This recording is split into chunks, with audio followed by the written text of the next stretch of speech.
د لوی نړیوال بنسټ او طالبانو ترمنځ مهم توافق وشو. سلام ستړي مشئ، زموږ پامیر پلاس چینل ته بخیر راغلی. د لوی نړیوال بنسټ او طالبانو ترمنځ مهم توافق وشو. په افغانستان کې پخوا هم د نامنیو له کبله د مهم بنسټونو په ځانګړي ډول د نړیوالو خیره بنسټونو د فعالیت لپاره زمینه نه وه مساعده، او اوس د نوي بدلون سره ډیری بنسټونه د افغانستان څخه پښې سپکې کړي دي.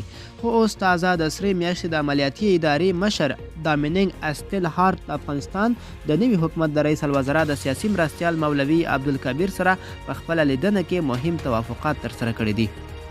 نوموړي د رئیس الوزرا د سیاسي مرستیال سره تر لیدنې وروسته وویل چې سره میاشت د افغانستان د وروستي بدلون په حال کې هم د افغانستان څخه بهر نشوه او دلته افغانستان د خلکو ترڅنګ پاتې شوه.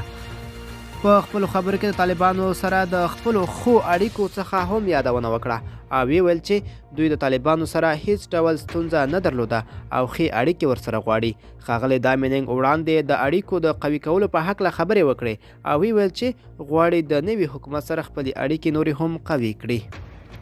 د یاد بنسټ عملیاتي مشر په خپلو خبرو کې د توافق ځینو ټکو ته په اشاره وکړه چې او ویل په دې توافق د روغتیا او کرنې په برخه کې په همکارۍ باندې ټینګار شوی دی.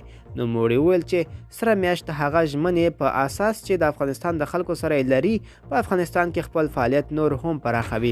په یاد لیدنه کې د رئیس الوزرا سیاسي مرستیال مولوي عبدالکبیر هم په دې خبره ټینګار وکړ چې افغانستان په اوس وخت کې نړیوالو مرستو ته شدیده اړتیا لري او ژمنه یې وکړه چې دوی د سرې میاشتې سره هر ډول همکارۍ او د مرستو رسولو لپاره هر ډول اسانتیاو رامنځته کولو ته تیار دي.